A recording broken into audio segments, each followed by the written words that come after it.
Pakistan team और Pakistan cricket board की तरफ से अगर देखते हैं चीज़ें जो तामीराती काम है उस पर भी अब ऐन मुमकिन है कि कल पाकिस्तान क्रिकेट बोर्ड को सिक्योरिटी इदारों के कानून नाफिज करने वाले इदारों के हवाले करना पड़े स्टेडियम, क्योंकि 6 तारीख को शायद वहाँ पर प्रैक्टिस दोनों टीमों ने करनी है लाहौर में, जो ये सेफ्टी की सीरीज़ हो रही है उसके लिए।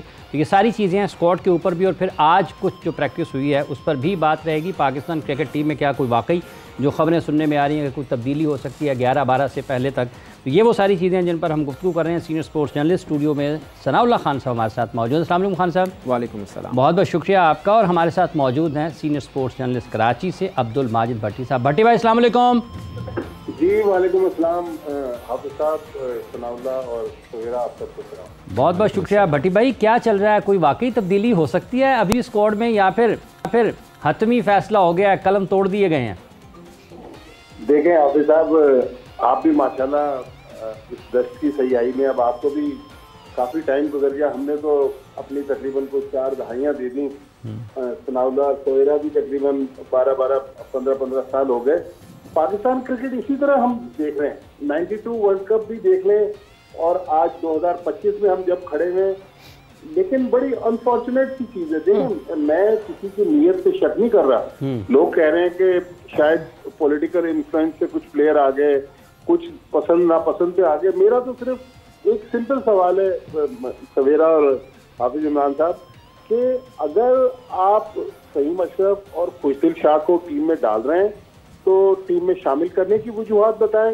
इरफान खान नियाजी या किसी और प्लेयर को आप ड्रॉप कर रहे हैं या उनको कंसीडर नहीं कर रहे हैं। सुफियान मुकीम जो रिसेंटली एक अच्छा हमें ऑप्शन नजर आ रहा था, तो हमें वजाहत तो आप दें कि ये सब क्यों करने जा रहे हैं। आप प्रेस कॉन्फ्रेंस कर रहे हैं, आप मीडिया रिलीज के जरिए टीम अनाउंस कर रहे हैं। कल मेरी एक सिलेक्शन कमेटी के रुकन से बात हुई, आज मैंने उस पर एक स्टोरी भी दी। वो तो हल्फिया कह रहे हैं कि कोई मुदाखलत नहीं है, हमने जो बेहतर समझा वो टीम सेलेक्ट कर ली। मैंने कहा हमें भी आपकी नीयत पे शक नहीं है, आपने बिल्कुल एक बहुत अच्छी टीम सेलेक्ट की होगी। अल्लाह करे कि 9 मार्च को यही टीम चैंपियंस ट्रॉफी उठाए। लेकिन जो एक खदशात है, सवालात है या गॉसिप्स हैं, उनके जवाब तो देखें सिलेक्शन कमेटी को या पाकिस्तान क्रिकेट बोर्ड को देना पड़ेंगे। एक जरा सी बात पर जब मीडिया रिलीज आ जाता है तो फिर अगर इतनी बड़ी टीम अनाउंस हो गई जिसको हम 26 साल के बाद आईसीसी इवेंट होस्ट कर रहे हैं, तो फिर सवालात तो हैं जिनके जवाब जब तक आएंगे नहीं, मुख्तलिफ कहानियां, साजिशी मफरूजे, ये तो गर्दिश में रहेंगे।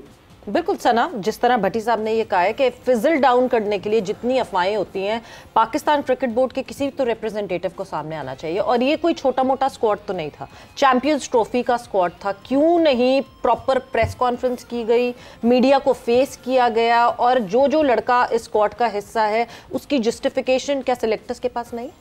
देखिए, जितने भी आईसीसी इवेंट हमने कवर किए हैं उससे पहले कोविड निकाल दी जाए, बल्कि कोविड में भी ऑनलाइन प्रेस कॉन्फ्रेंस टाइप का सीन चलता रहा, तो सब में प्रेस कॉन्फ्रेंसेस होती रही हैं। पर मुझे लगा कि शायद सिलेक्शन कमेटी को भी फील हुआ कि 1-2 नाम इस तरह से टीम में उन्होंने लिए हैं जिसके ऊपर क्वेश्चन बहुत होंगे। बट मुझे लगता है कि इसमें खैर डरने वाली बात नहीं, उनको श्योर है कि इस टीम के साथ हम कुछ बड़ा कर सकते हैं, तो इसलिए उनको शामिल किया है ना।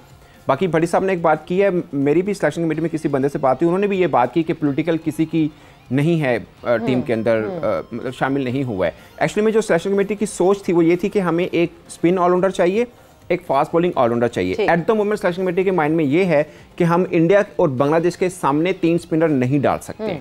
इसलिए अब आप ये क्वेश्चन मैं भी रेज करता हूँ कि फिर हमारे पास फास्ट बॉलिंग ऑलराउंडर एक ही है, वो है फहीम अशरफ। क्या सिर्फ वही है? फिर दूसरा क्वेश्चन हम बीइंग जर्नलिस्ट खुद भी अपने आप से करते हैं कि कोई और है, तो जवाब है कि बिल्कुल नहीं है। बट इसका मतलब ये नहीं था कि फहीम अशरफ आ जाते टीम के अंदर। मतलब वो ऑलराउंडर, मैं मतलब 10 की एवरेज है उनकी बैटिंग की, कोई 50 नहीं है, 34 उन्होंने मैचेस खेल रखे हुए, कोई 50 नहीं है उनकी, तो वो ऑलराउंडर तो बिल्कुल भी नहीं है। 228 रन हैं। सॉरी, 228 रन हैं।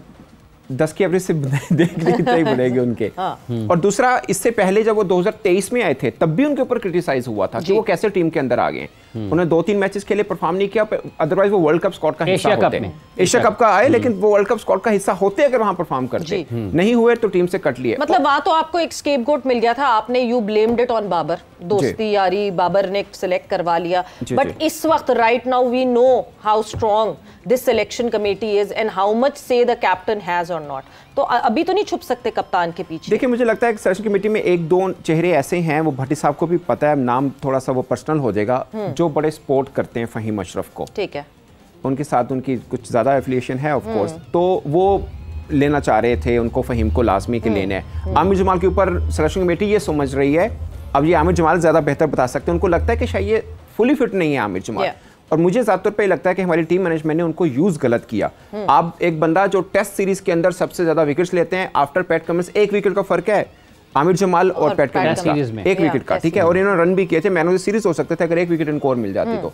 उसके बाद आप वनडे सीरीज खेलने जाते हैं, आपने एक मैच उनको नहीं दिया वहाँ पे, तो आपने खुद तोड़ा ना अपने। अगर आपको लगता है कि हमें आगे, आप आज सोच रहे हैं कि आपको यहाँ पे फास्ट बॉलिंग ऑलराउंडर चाहिए था, जाहिर है साल पहले सोचना है आपको, और आपको सोचना है भले वो फहीम अशरफ है या आमिर जमाल है, आप आपके लिए तो ब्लेसिंग इन डिस्गाइज था कि आपने ऑस्ट्रेलिया का टूर भी किया, आपने साउथ अफ्रीका का टूर भी किया, तो वहां पे फास्ट बॉलिंग ऑलराउंडर खिलाना चाहिए था ना आपको। अगर सिलेक्शन कमेटी यही है, टीम मैनेजमेंट यही है, तो सोच क्यों बदली वहां पे? जहां चाहिए वहां नहीं खिला रहे। सोच क्यों बदली भट्टी साहब? ये जो चेमगोइयां हो रही हैं, इसकी क्या वजह है कि जहादात खान और आमिर जमाल को नज़रअंदाज करके, जो कि आप उनको पहले खिला रहे थे, तो फहीम अशरफ को लेकर आए हैं, या चेमगोइयां इस वजह से हो रही हैं कि आपने सुफियान मुकीम को खिलाया ऑस्ट्रेलिया में, जिम्बाब्वे में, जनूबी अफ्रीका में, और आपने अचानक से उनको ड्रॉप कर दिया, या चेमगोइयां इस वजह से हो रही है कि इरफान खान न्याजी को आप मुसलसल खिला रहे थे, अचानक से आपको खुशदिशा नज़र आ रहा है, और इस वजह से लोग बात करें कि कहीं ना कहीं कुछ गड़बड़ है? देखिए गड़बड़ तो मैं ये नहीं कह रहा कि उन्होंने बदनीयती की बुनियाद पर ये टीम सेट की है। मुझे किसी की नीयत पे ना मैं स्वीपिंग स्टेटमेंट दे सकता हूँ, ना मुझे शक है, लेकिन कुछ ऐसे सवालात हैं।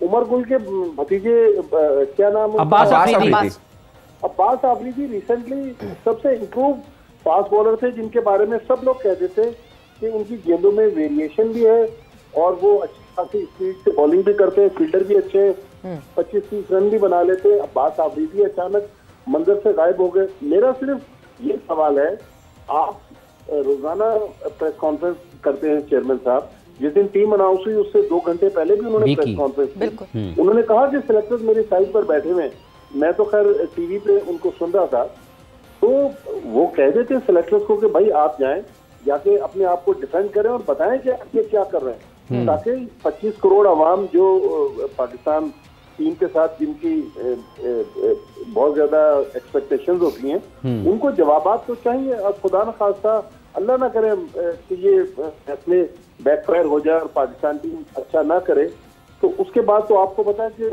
इस मुल्क में एक तूफान बर्पा हो जाएगा कि पाकिस्तान टीम जो अचानक जीत रही थी, वो अभी हम वेस्ट इंडीज से टेस्ट मैच हार गए, फिर खुदा न खास्ता चैंपियंस ट्रॉफी में अगर बुरा करेंगे, तो मेरे ख्याल में आखिर जावेद साहब चूंकि खुद भी हैं, वो मोहम्मद रिजवान के साथ बैठे। और एक बात मैं आपको बताऊं, जो मैंने सुना है, जो मुझे सिलेक्टर्स ने बताया कि मोहम्मद रिजवान की कंसल्टेशन थी, लेकिन उनके पास वोटिंग राइट नहीं है। इवन जो 11 सेलेक्ट होगी ट्रायंगुलर टूर्नामेंट और चैंपियंस ट्रॉफी में, मोहम्मद रिजवान के पास टीम सिलेक्शन का कोई इख्तियार नहीं होगा। सिलेक्टर्स जो है वो 11 खिलाड़ी सिलेक्ट करेंगे, 15 खिलाड़ी भी सिलेक्टर्स ने सिलेक्ट किए, और ये नहीं कहते हैं कि मुहसिन नकवी साहब 1% भी उनका इनपुट नहीं है इन 15 प्लेयर्स में। तो जब इतना कुछ है तो फिर आके मीडिया को फेस करें और बताएं।